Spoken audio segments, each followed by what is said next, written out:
观众朋友，大家好，欢迎收看2月7日公视台语台下晡新闻，我是陈怡珍。咱先来看今仔日的新闻重点。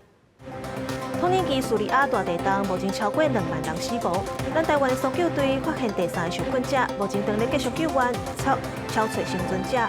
国家主统安全研究院今仔日正式启用，总统蔡英文期待治安院建立更较安全的治安防护体系。新北的安溪轻铁今仔日通车，试营运1个月期间，民众若准备电子票，都拢赚免钱。新闻一开始，先来看统年期大地震灾区上新的状况。咱台湾的搜救队又搁找到一个受困者，虽然后条底掉咧，不过会当看到伊一支脚，而且生命现象稳定，讲话阁真清楚。这嘛是咱台湾的搜救队发现的第3个受困者。另外，统年期台湾商会募集的第1批物资，已经用货车送到灾区，第2批嘛准备要载去啊。不过真侪车路放弃，司机就要驶路，开搁较侪时间。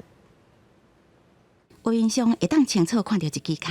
台湾时间7早起7点外，台湾搜救队伫统年期灾区佫发现一个人，互红毛土条底掉的。好消息是，伤者的性命即将稳定，会当清楚甲搜救队对话。这有是咱国搜救队发现底掉的第3人。为空中画面看会到灾区也是如苍苍，搜救工作毋敢停休，都是希望会当赶紧找到也伫等待救援的性命。江仔水陆续装进货车，要赶紧送去灾区，互灾民有清气的水通啉。统年期台湾商会募集到第2批救援物资，以水、食物甲电池这照明设备为主。第1批是以水、食物甲细汉囡仔用品，已经透过货车送到灾区，不过运送的过程是一个大考验。路面很多都已经崩塌了，那很多司机是绕道，反而他要送进去时间以前，可能路程可能1-2个小时或者3-4个小时，他必须可能要花到 double 的时间才能进去。现在的话就是车趟的问题。因为不是所有的司机都愿意在这个时间点进入灾区的。各界市小队灾区伸出援手，原本住伫灾区7楼的灾民，伫大地震发生的时阵及时逃走，伊的亲人调2天后，互人顺利救出来。一家伙仔开车赶紧走来雷伊汉乐市，都是知影遮有一个台湾中心，会当暂时安心。Yeah, in 1 minute, like the whole building has been like broken down to floor. We were in the 7th floor. When the wall has been like broken and I can escape from the wall and take my children through another like building that is totally like broken. 水跟电在短短的几个月之内是绝对不会恢复正常。那现在水我要打水井，可是有水井不够量电，电厂这件事情要接近2000万，因为最贵的是在于电池。邱政府找到暗时坐飞机返来台湾，伊讲雷伊汉乐市目前无水无电，都那亲像无政府共款，其他国际非政府组织拢撤退啊。台湾中心是当地唯一免费提供食物、水也佮有电的机构。即届返来台湾，除了要找找救济的物资，也希望利用921的经验，互咱台湾的中心搁再进化。会当持续服务当地灾民。另外，卫福部统年期赈灾专案到7到下晡5点，接到捐款8148笔，有8353万外，各界爱心目前也一直汇入来。记者综合报道。统年期甲叙利亚发生大地震，目前知影死超过2万人，而且已经超过救人的黄金72点钟。不过救援人员无放弃，超过80点钟的时，阁救出一个6岁囡仔。当地暗时是真寒，统年期真侪灾民煞是有路无厝。若叙利亚救灾进度是搁较慢，联合国已经派头一阵车队为统年期入去叙利亚提供帮助。国台调的落下被色化工身躯会痛，无法度振动喙焦。搜救人员甲伊讲，半点钟久内会甲伊救出来。被色已经第一下骹要到80点钟啊。另外，伫咧哈泰县有一个2岁查甫囡仔，掉伫咧内面79点钟久了，也互人救出来。Every hours is for us so hard. We are working mostly 23 hours or more. 土耳其甲叙利亚强烈地震，造成土耳其6500栋建筑物倒，天气正冷，2个国家几60万人无厝通转，真侪人是踮伫咧超市停车场、路边或者是临时的庇护所，天气冷阁无通食，心情正绝望。土耳其海峡大学的报告，土耳其的城市卡拉曼马拉斯差不多有40%的建筑物损害。土耳其总统埃尔多安讲，无人的物价可贵。土耳其官员讲，埃尔多安面临执政20年来上大的挑战，预计想要连任真困难。正拄到地动，两个国家也有淹水。土耳其灾区之一的伊斯肯德隆港，路的拢淹水，海平面升悬差不多200公尺。伫叙利亚则经过震灾，嘛阁淹水。土耳其甲叙利亚边境郊区埃罗欧村淹水，民众讲是因为附近一个小水坝吹到放弃。因为内战分裂的叙利亚，人道救援总算有希望。联合国第一支车队已经自土耳其入去叙利亚西北部的边境。محملة بمختلف المواد الإغاثية الصحية. هذه القافلة سيتم تسليمها لأحد المنظمات الشريكة العاملة في المناطق المحررة اللي شركة الأمم المتحدة ليصار إلى توزيعها لأهلنا المستحقين في المناطق المحررة.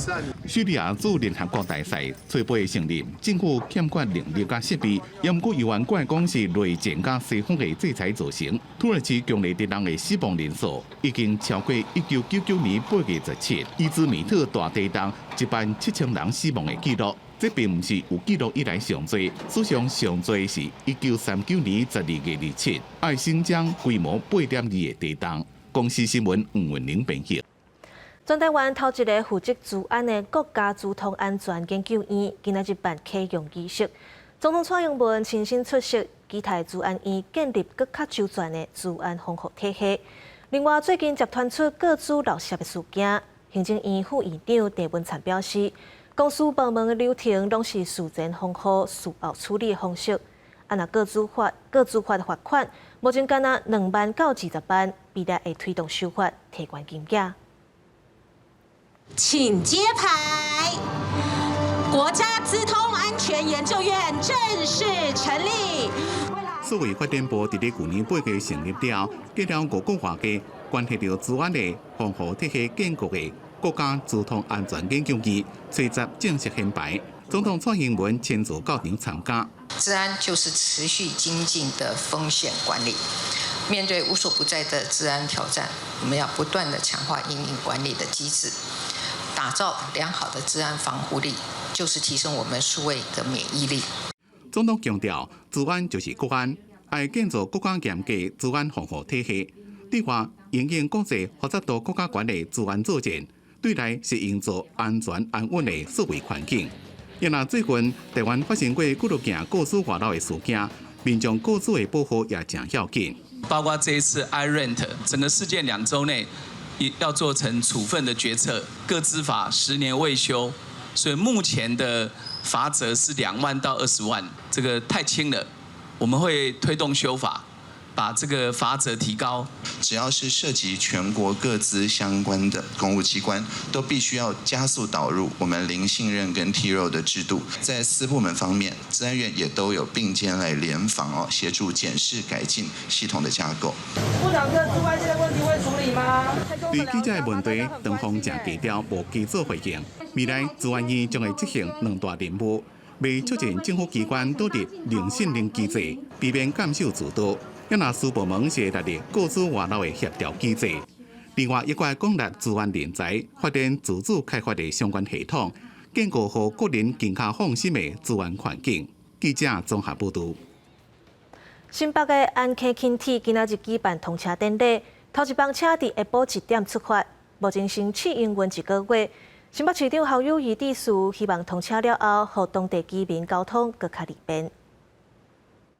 这条线代表是我们文山地区，代表是新店地区，又是一个新的里程碑。一旦通到三峡，更可以到我们大台北地区，衔接14张站，能够快速的到我们的生活中心，可以减少15到20分钟的路程。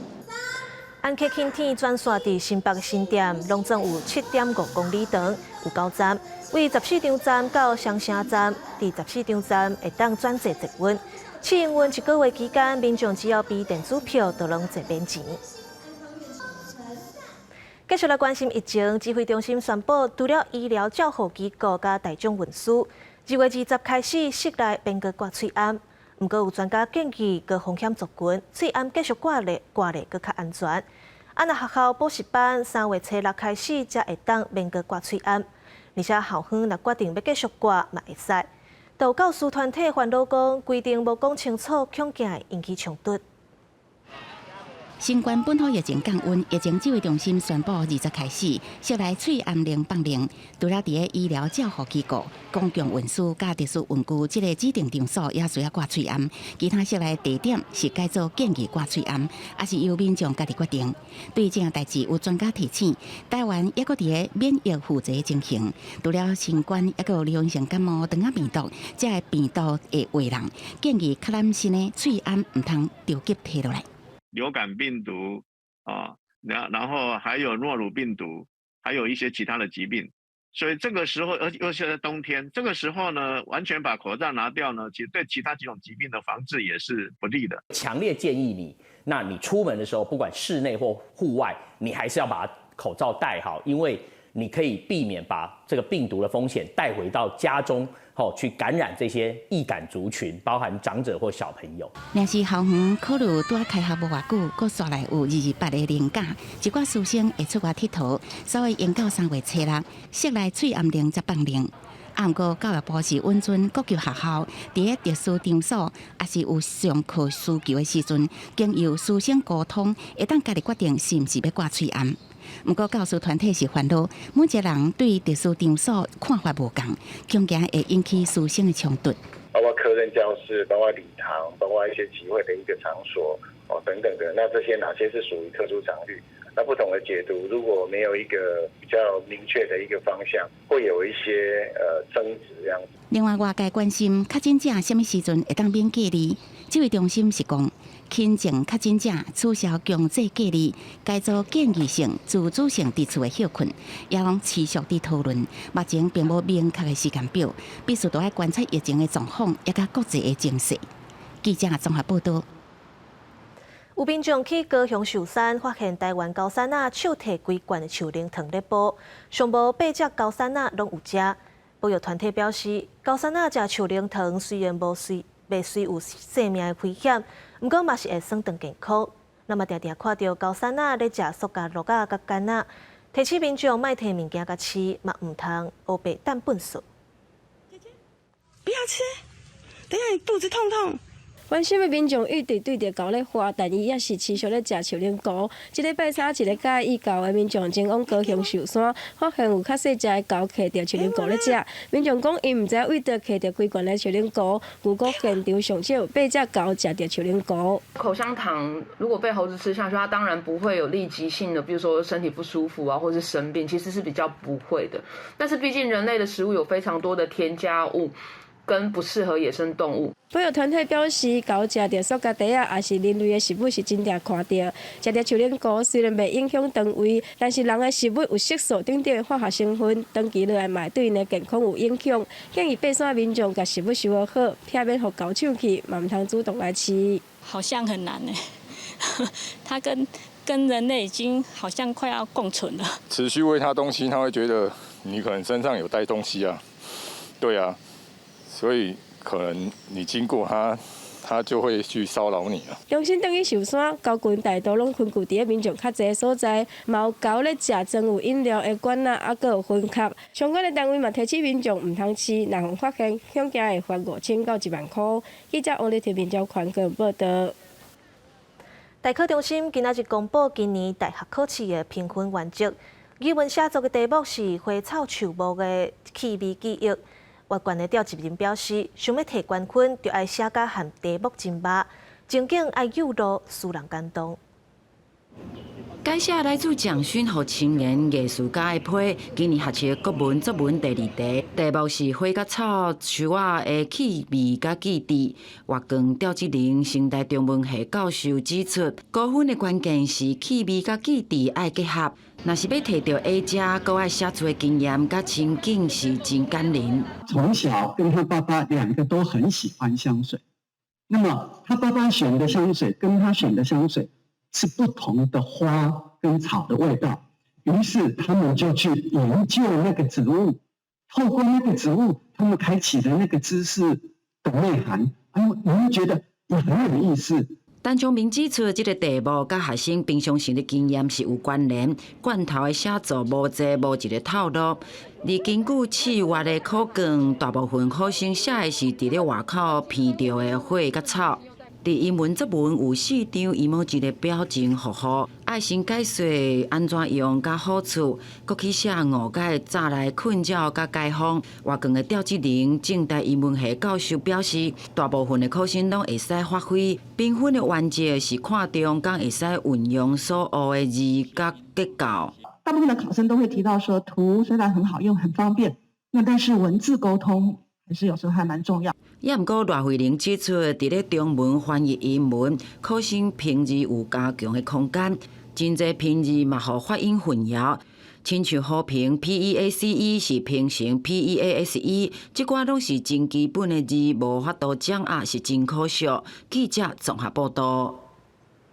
体育署署长这个位空要1冬半，行政院今仔日总算举办记者会，宣布新的署长是国立体育大学的教授郑世忠来接任。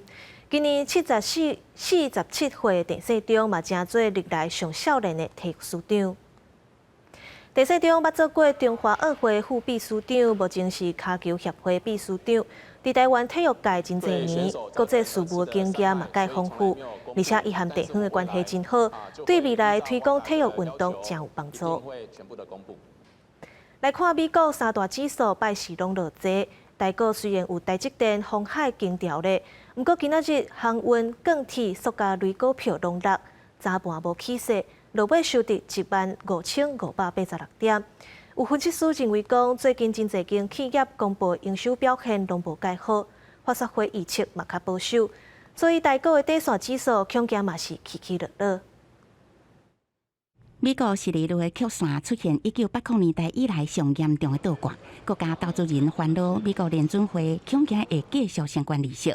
拜四美国4大指数，除了费城半导体收小红以外，其他3大指数全面收乌。台北股市伫小可起28点开出了后，虽然有台积电、鸿海这的大股伫挡盘，不过航运、钢铁、塑化、IC 设计这类股走势拢较软，指数变乌。到目前为止，电子业的库存的消化还是不如预期啊！你可以看到1月份的营收出来啊，那个不管是月增或是年比的部分，事实上那个数字都很难看。那这一波正好电子相关的个股弹升的幅度非常的高，所以到这边有一点偏保守。分析师认为，台股今年1月到单已经起2000多点，不过最近真侪间企业所公布的营收表现不是真好。法说会对顶半年的展望也偏保守，所以第三指数恐惊会震动整理。财政部查稿也公布1月税收情形，证交税比去年同期大减60.7%，创下连13个月的新乌纪录。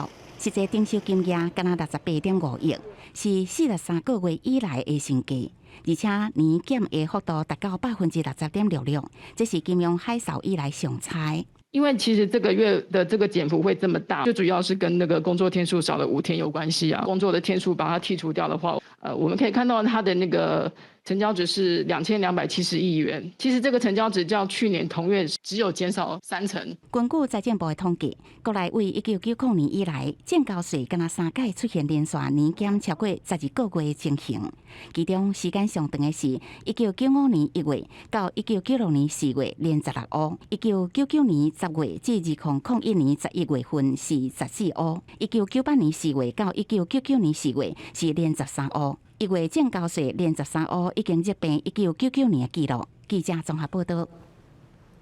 防疫解禁了后，国内旅游需求大增加，有一寡违法的套房煞加做旅馆摒俗价，请旅客来住，互合法的业者是气噗噗。观光局表示，去年拢总掠着700多件，呼吁民众出门旅游要过暝，就要找合法的旅馆，确保安全。远景会动客查人员来，互人检举的日租套房查缉。过去2年防疫期间，有日租套房非法收留寄检者，互地方政府处罚。解封了后，日租套房也因为价小较俗，互部分旅客真介意。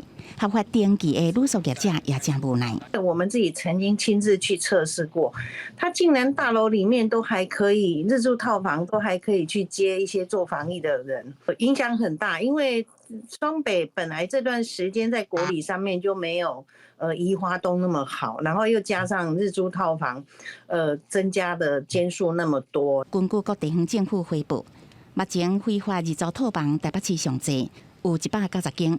台中市有172间，台南市99间，高雄市83间，嘉义市25间，花莲县12间，新北市有10间。观光局表示，其实毋但日租套房，无登记合法的旅馆甲民宿，也拢伫咧查缉的范围内。法定观光条例对非法旅宿业者上最是罚50万，可会当下令休业。去年一整年罚款的次数有768次，那罚款金额有超过8800万元。那观光局也呼吁提醒民众，在出差旅游一定要选择合法的旅宿。观光局提醒民众，会当从观光局成立的台湾旅宿查询，这个旅宿是毋是合法登记的？因为合法旅宿必须都要符合法令的规范，包括公共安全甲卫生、消防甲审核检验，都要投保公共意外责任险，对旅客相对较有保障。记者综合报道。新北棒球有一间托育中心，去年4月，林母甲一个无到1岁囡仔虐待死亡。代志发生了后，这间私人的托育中心已经停业。不过家属不满新北市府较大要是无作为，批评评鉴的制度有问题，佮要求社会局长爱落台，市长嘛爱回实的。年母甲身体缀伫囡仔的身躯顶，有时佮甲棉被盖伫面顶，眼皮内底通看到别个囡仔有关受到不当对待。去年4月，伫邦桥的私立托婴机构发生幼囝虐待致死案件，家属批评社会局较大也无作为。我永远都没有办法忘记我的女儿在医院急诊室内的时候死不瞑目的样子。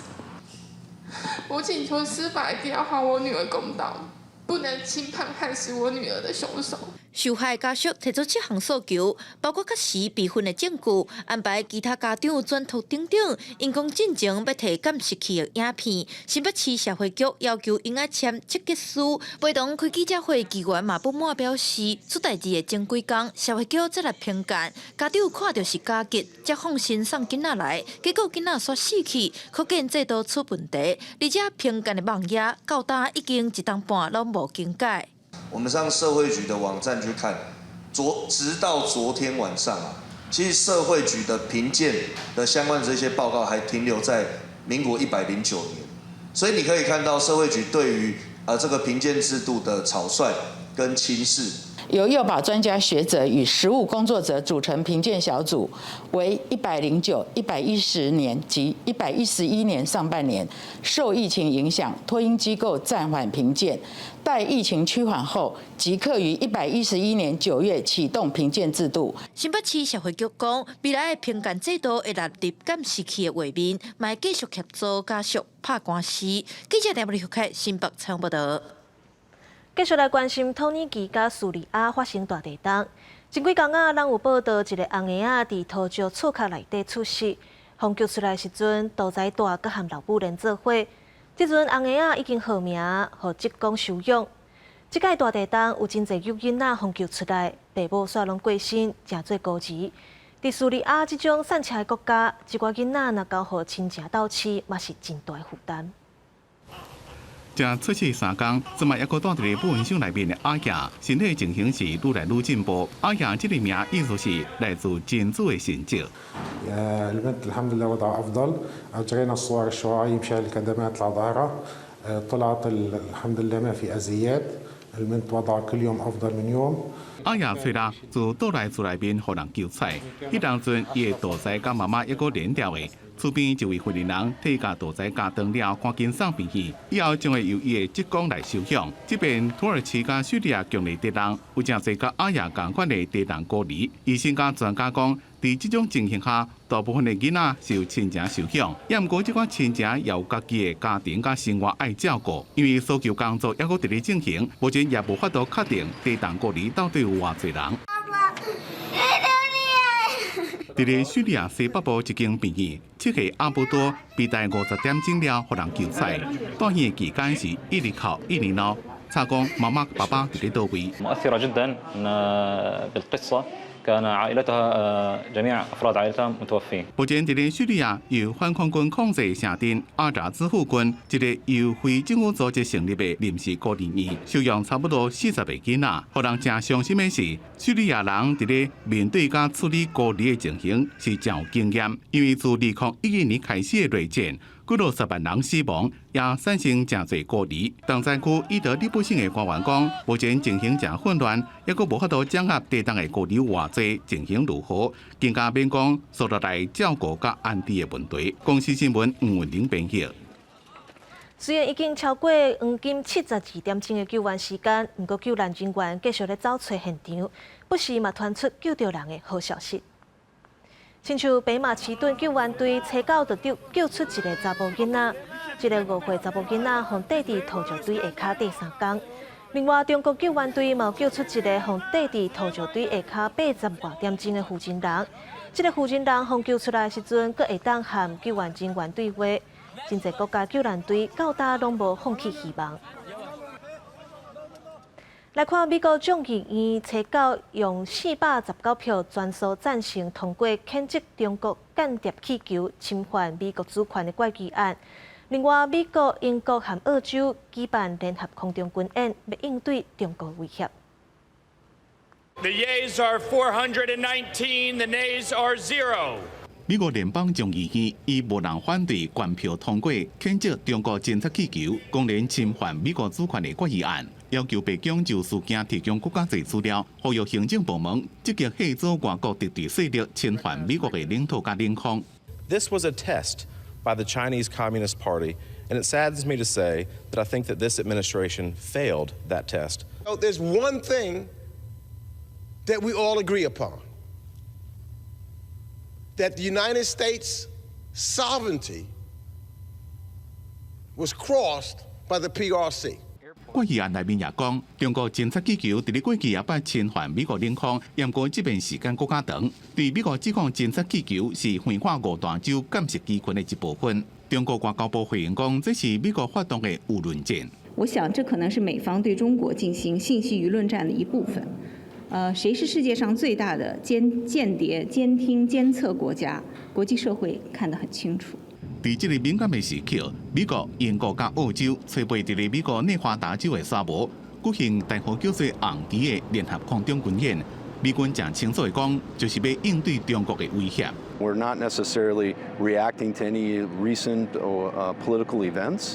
It's just the pacing challenge that we train to so that we're ready for whether it be an Indo-PACOM threat or a EUCOM threat or a CENTCOM threat. We think that if we're ready for China, we're ready for anybody. 另外，美国联邦参议院催告开一场听证会，国防部印太事务助理部长瑞特纳讲，中国虽然有反台意图，不过因确定2030年进前未对台湾有重大侵犯。副国务卿雪曼也讲，美国需要伫咧无对称武器能力这部分协助台湾，确保台湾有机动加另外系统。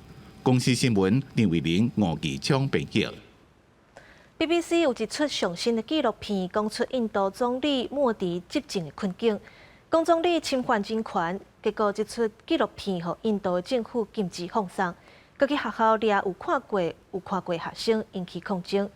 人权团体表示，政府安尼生对印度未来发展是更加不利。警方甲学生爆发冲突，在大学校园内底抗议的人一个一个互人拖走。最近印度真一间大学有学生抗议，起因是因为政府打压民众看批评政府的纪录片。Where is our freedom to express? Here we students are not supposed to watch a documentary. If it is hidden, if it is banned, then sure there might be something important in it.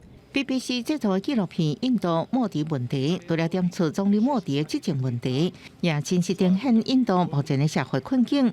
其中一段就报道一份针对2002年宗教冲突的调查报告，暗示迄时阵的地方首长莫迪态度消极，讽刺印度教徒屠杀穆斯林，才让1000多人在2个月冲突当中死亡。事实上，自由之家早伫2011年就将印度为自由国家降回部分自由，主要原因就是莫迪的威权主义领导加偏激的民族主义立场。这人权乌记录对印度参加国际合作不利，和经济发展受影响。社会人士是烦恼莫迪政府阁会找其他名机进一步管控社会。Unfortunately, because of the label of BBC, it's very easy for these people and the Prime Minister to brand it as imperialism coming back and anti-Indian prejudices and all that. It's not. It is the truth. And that is why they are rattled, that the truth is finally being told. 印度这几年内忧外患，对外甲中国关系紧张，外交团队也一直和伊斯兰国家正生气，对内人口快速成长，素质煞无够力好，加上种姓阶级意识依然存在，性别不平等甲宗教冲突严重，民众不满的情绪愈来愈悬。这部纪录片就亲像一支救命草，印度人民想要拼命掠掉咧，要救这个病甲正严重的国家。公司新闻杨元报道。来看尼加拉瓜初9甲224个政治犯赶出境，其中包括5位前总统的候选人，佮有现任总统的反对者。尼加拉瓜的当局表示，这寡政治犯背骨，所以夺走因公民的身份赶出境。那美国的国务院表示，这200多名政治犯会当以人道主义做理由去美国，落尾敢若2个人讲袂去。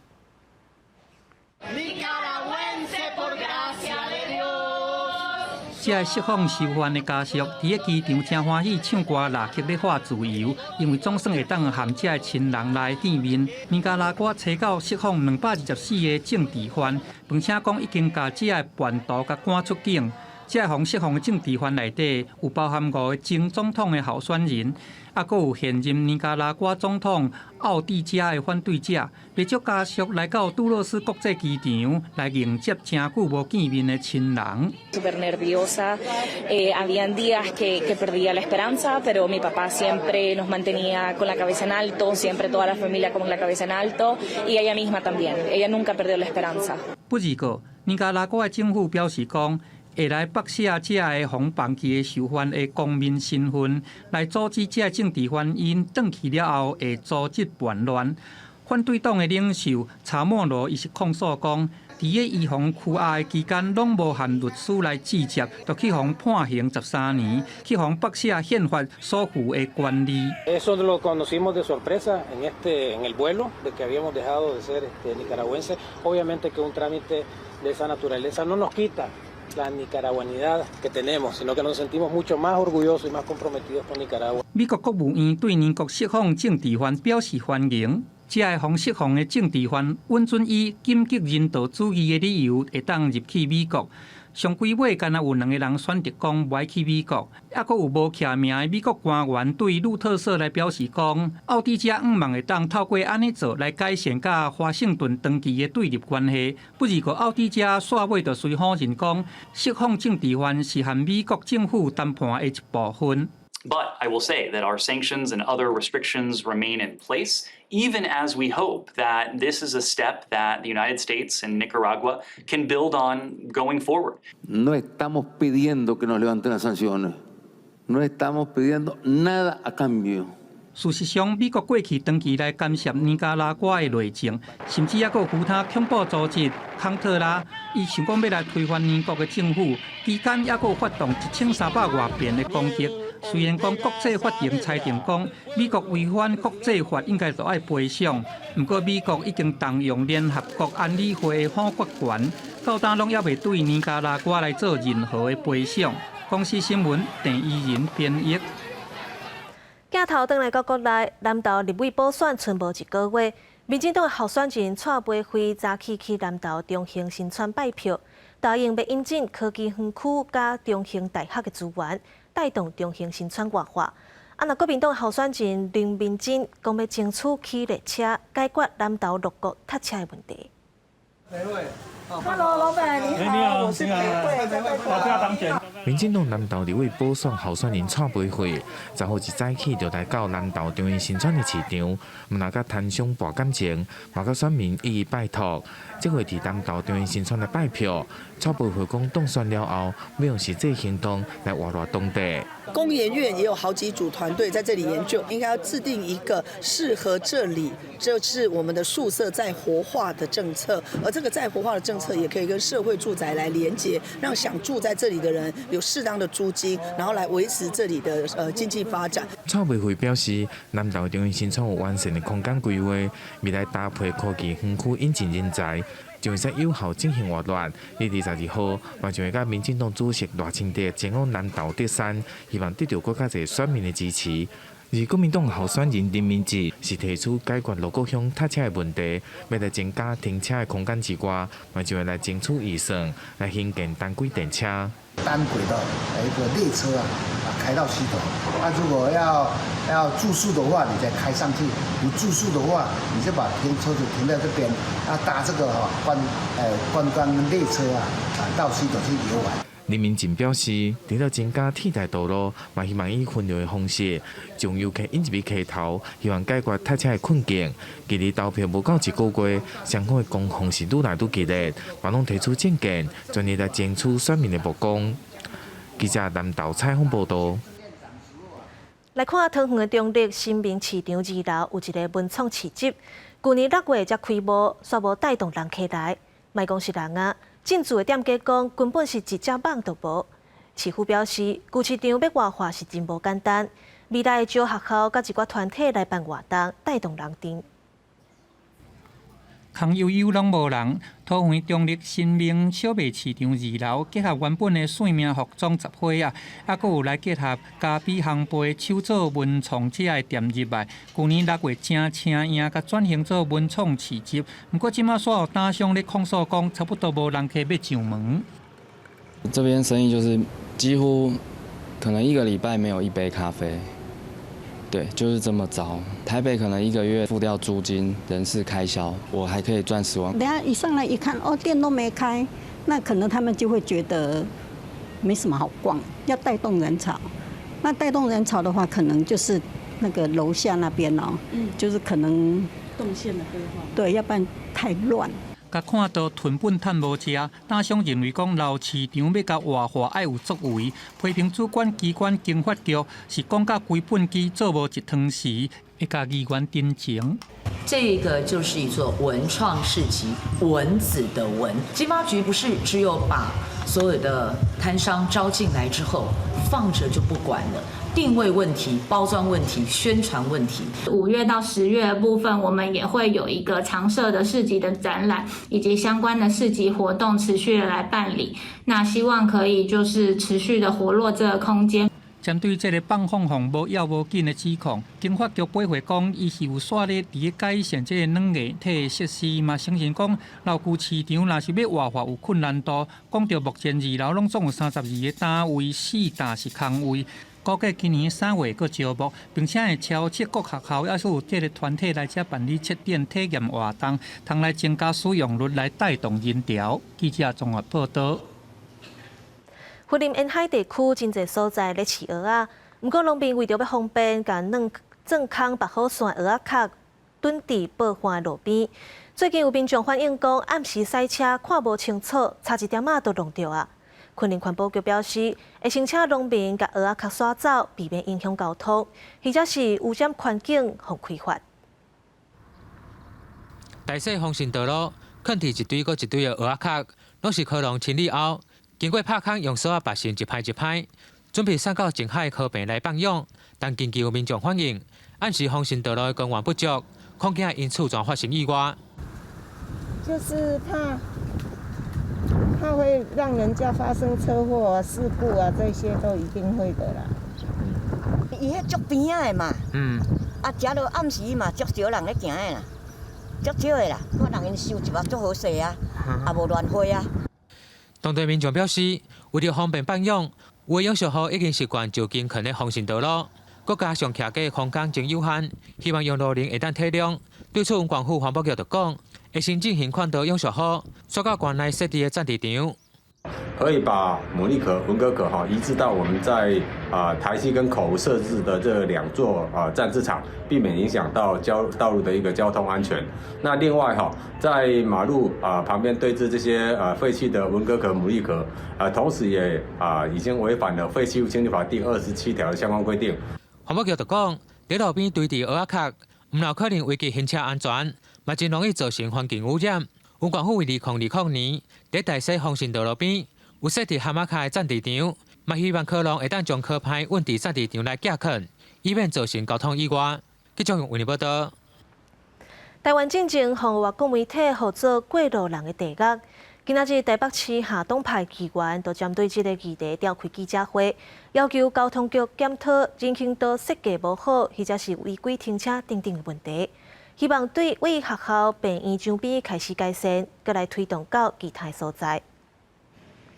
无实体人行道的标线型人行道，虽然是要规划互人行的，不过常常有汽机车伫顶悬违规停车。就算有实体人行道，亲像在安国中附近这条实体人行道，上下敢若77公分宽，台北市人行道设计无好势状况袂少。车集下东派议员召开记者会，要求市府改善。轮椅的部分要至少90公分以上才能通行。原举检举在111年是27233件，但是到去年的时候是32378件，违规太阳其实是增长的，在每10万人的交通死亡数算起来后，已经是台湾最低了，它也是日本的5倍多。过去10年我们车祸死亡35000人，车祸受伤360万人，我们经济损失每一年是150亿美金，我们盖高铁就花了150亿美金。市机关要求市府检讨校园、病院4科位的人行道状况，而且透过工程、教育、执法等等手段增加安全，搁再延伸到其他的所在。好，如果这条标线型人行道已经2年3年都没有什么特别的民众的访谈，它是有条件成为实体人行道。过载的我相信那个公务局，他们应该也会有个清单慢慢来逐步能够来落实。交通局表示，针对汽机车伫人行道违规停车的部分，认为执法会使搁再加强，但是这牵涉到停车空间规划的问题，交通局也会搁再讨论。记者郭文条随台北报道。疫情当好，有搁较侪民众愿意出门旅游，不过宜兰的台湾好行甲市区公车运量，煞敢若恢复到疫情正的一半。官府最近就规划台湾好行路线套票，结合饭店、景点的行程，提供优惠，希望向游客来坐。不过学者认为讲，应该爱了解民众的需求，才有法度解决问题。宜兰台湾好行站。今日推出宜兰台湾好行甲市区公车，除了换新公车路线，佮结合饭店景点行程有套票优惠，希望互民众较爱坐公车，嘛互民众感觉较方便。这种感觉好像可以直接搭公车到我想要的景点去，然后呢不用担心停车的问题。根据管建会统计，目前宜兰县的台湾好行甲市区公车运量差不多是疫情前的5成，使用率也无悬。推出优惠行程，希望会当让民众较爱坐公车，提升运量。疫情前有1万人次左右，那受到疫情影响之后，最低有掉到3成，那现在已经渐渐的回温，回到了8、9成。希望我们尤其是外地的游客，可以一路透过国道客运或铁路的转乘这2条路线来完成它的旅游。除了地方政府提供优惠，港府规划北中南的城市，预定3年要投入200亿补助通勤月票。不过，双北甲基隆桃园的部分无列入宜兰，或者认为宜兰是观光大县，那做月票使用除了通勤通学，也当满足观光的需求，这才会当有效提升月票的使用场数。所以，如果按照通勤通学跟观光2大这个特性的这个使用的不同我们看怎么样把这个月票规划得更多元，让这个观光的这样子的需求也可以得到满足这样子的话才可以扩大月票的一些当初推动的目标。学者认为，一个人会晓开车，注重的唔那是介绍，搁爱看是唔是方便，这拢爱纳入考虑，才提出对策，才当有效提升民众坐车意愿。记者综合报道。来看台南市长黄伟哲最近伫面册打出学校中斗场比赛得奖的作品，有菜有肉，搁有加汤，遮尔澎湃，成本煞干那35块，引起讨论。另外，有民代质疑在地食材伤少。教育局表示，学校中斗场有25%拢用在地食材，未来会考虑有关比例。满满的菜色放伫桌仔顶，唔但有主食鸡肉，甚至阁有卵桥啊，香港底实在。这是台南第4届学校午餐竞赛，由永康国校摕到的得奖作品，但是收费敢若要35块。因为里面的材料都很丰富，如果这样子35元，我觉得可以接受。因为营养成分的部分，我们这3菜1汤加1个主食，是符合我们教育部的营养基准的大概700多卡。不过，台南市长委体近期把这张相片放上网络，嘛去有网友质疑，安尼才35块，认为比赛新品甲学校普通市的营养午餐内容落差是真大，引发讨论。现在都是蛋很贵的状况下，不大可能。那大行通膨遐贵啊，凊彩嘛无可能，即马随便一个便当都买100多块。台南市教育局是解说，只是加上摆盘，确实会比学生的午餐摆盘较好看。教育局进一步强调，营养午餐的费用，国校收795块，国中收825块，高中收855块。更要求学校午餐都要选用3张 EQ， 会当找到源头的食材，并且大家人每一顿拢补助金额10块，偏向14块。目前全所学校拢通过申请食材补助费，35块一顿，确实是真的。我们所有偏乡的学校一餐。大概可以政府保证是62块，那其他的部分呢，一餐大概可以达到50块。那家长缴的部分呢，国小那么最高不会超过38块，每一餐。那其他的经费的部分都是由政府来给予补助。另外，嘛有民代质疑在地食材比例过低，教育局是强调，按照市府的规定，各校都必须要达到15%。目前全市午餐的在地食材比例已经是达到25%，未来会搁甲农业局来讨论，渐渐有关比例。记者郑云台报道。塑胶本数是愈来愈多，塑胶分解了后产生的塑胶优粒仔，敢会影响咱人的健康呢？有科学家用鸟鼠仔来做实验。发现塑胶的优粒仔会影响精子的数量。有无共研究嘛显示讲，会互鸟鼠仔的肠仔啊，佮腰子的细胞发炎，甚至会影响脑部记忆甲学习的功能。大量的塑胶废弃物堆伫海边遐，搁较侪脆型、搁较细的粒仔，伫海底浮咧、沉咧，过60年未消失。塑胶微粒若进入人体，敢有啥物危害呢？目前还阁无有人体直接的实验。科学家透过小鸟鼠的排泄物推估，人类一生当中可能累积过6000粒的微粒。国内研究团队透过体外阁有小鸟鼠的模型，嘛发现聚苯乙烯塑胶微粒的危害。聚苯乙烯的这样子的塑胶微粒。可以累积在肾脏细胞，并且造成肾脏细胞的一些粒线体的自由基的产生和肾脏细胞的一个发炎作用。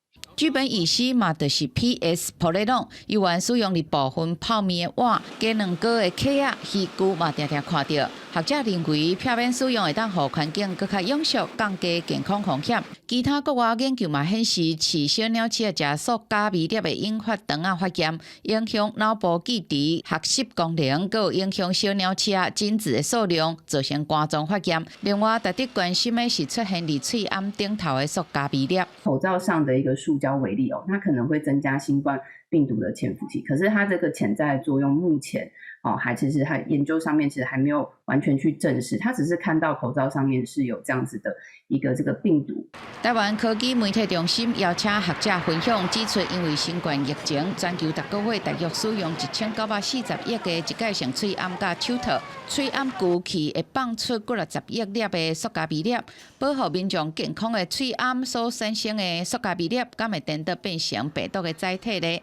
学者认为这是未来值得研究的方向。记者林建梅、桂俊林台北报道。街舞的霹雳舞伫2024年巴黎奥运是正式的比赛项目，台湾嘛咧备战。若咱台湾嘛有真侪少年囡仔受到欧美、日本、韩国文化影响去学街舞、跳街舞出国比赛。明仔暗时7点半，公视台语台《青春咱的梦》就要带大家来看街舞的世界，一寡少年囡仔的故事。街舞要成做2024年巴黎奥运的比赛项目之一，一项吸收功夫、武术、探戈、salsa等等文化元素，展现舞者的身体律动和表演技巧的舞蹈。在咧这20多年来，已经有袂少少年人投入这个产业，甚至出国比赛吊顶，传达属于台湾的街舞精神。以早跳舞，空间无遐侪人跳，大家拢会问你讲，啊，你跳舞有啥物前途？现在奥运的加入，完全让所有的家长改观。那2024之后，可能就是真的是雨后春笋，你就会看到更多相关的东西。我觉得它会整个带动很多人开始跳舞。受到欧美、日本、韩国流行音乐文化影响，即阵已经有真侪家长愿意让囡仔学习街舞，培养因的兴趣，无形中拓展学生囡仔的专长和学习能力。会慢慢去拓展我对街舞一个更全面的观点，就是它也会让我学会很多可能统整跟有系统的去学跳舞这件事情。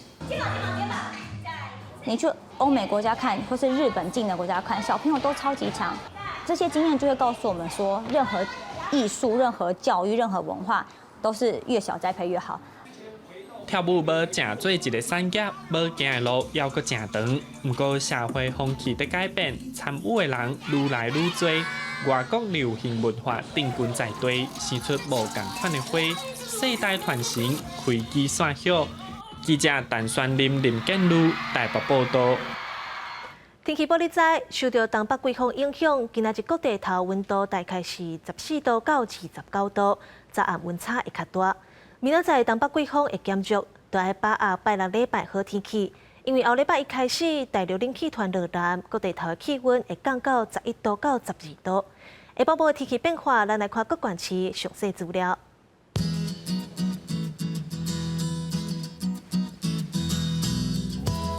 北部地区18度到21度，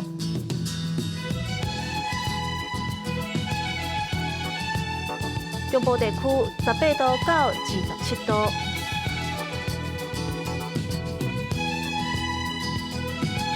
南部地区23度到29度，东部地区21度到27度。外岛地区12度到24度，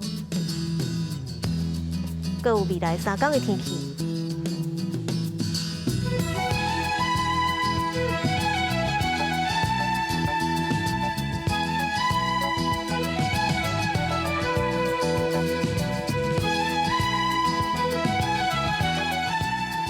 感谢你收看今仔日的下晡新闻，我是陈怡珍，后礼拜一下晡3点，咱再会。